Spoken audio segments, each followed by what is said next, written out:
Assalamualaikum warahmatullahi wabarakatuh. Perkenalkan, nama saya Muhammad Arfan Yasin dengan NIM 414233037. Prodi Pendidikan Matematika, mata kuliah Pendidikan Agama Islam, dosen pengampu Profesor Dr.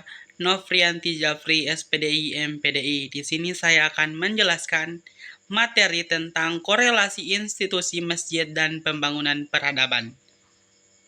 Baiklah, yang pertama bagian A, yaitu pengertian masjid. Masjid adalah salah satu lambang Islam.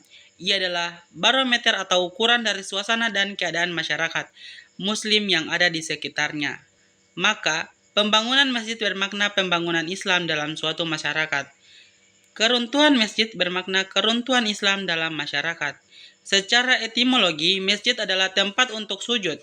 Secara terminologi, masjid diartikan sebagai tempat khusus untuk melakukan aktivitas ibadah. Dalam arti luas, masjid adalah institusi pertama yang dibangun Rasulullah Shallallahu Alaihi Wasallam pada periode Madinah. Yang pertama, peran masjid di zaman Rasulullah Shallallahu Alaihi Wasallam.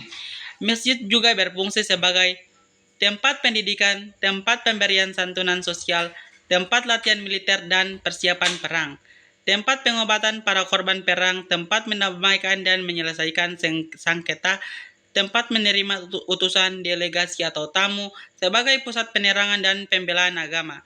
Dari pembinaan yang dilakukan Rasulullah di masjid itu lahirlah tokoh-tokoh yang berjasa dalam pengembangan Islam ke seantero dunia, seperti Abu Bakar As-Siddiq, Umar bin Khattab, Utsman bin Affan, dan Ali bin Abi Thalib. Masjid juga berperan sebagai tempat pendidikan dan pengajaran. Yang kedua, korelasi institusi masjid dan pembangunan peradaban manusia. Masjid-masjid besar biasanya juga menawarkan pendidikan ilmu yang lebih luas lagi. Di masjid-masjid besar itu, para pelajar di zaman kekhalifahan pun bisa mempelajari beragam ilmu, seperti tata bahasa Arab, igoka, aljabar, biologi, dan lain-lain. Sejarawan asal Palestina Al-Tibawi menyatakan bahwa sepanjang sejarahnya, masjid dan pendidikan Islam adalah dua hal yang tak dapat dipisahkan. Yang ketiga, perkembangan arsitektur masjid di abad pertengahan.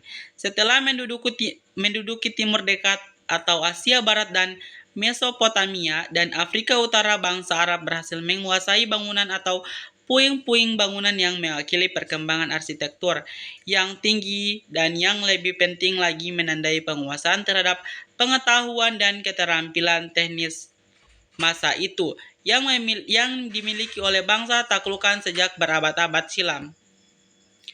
Yang keempat, masjid di era modern sebagai pusat kebudayaan dan peradaban.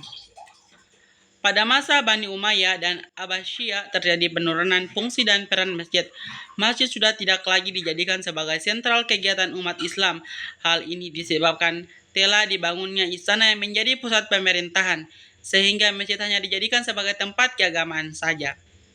Oke, terima kasih. Itulah penjelasan singkat saya mengenai peradaban, mengenai materi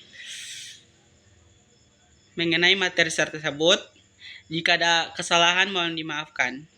Cukup sekian. Wabillahi taufiq wal hidayah. Wassalamualaikum warahmatullahi wabarakatuh.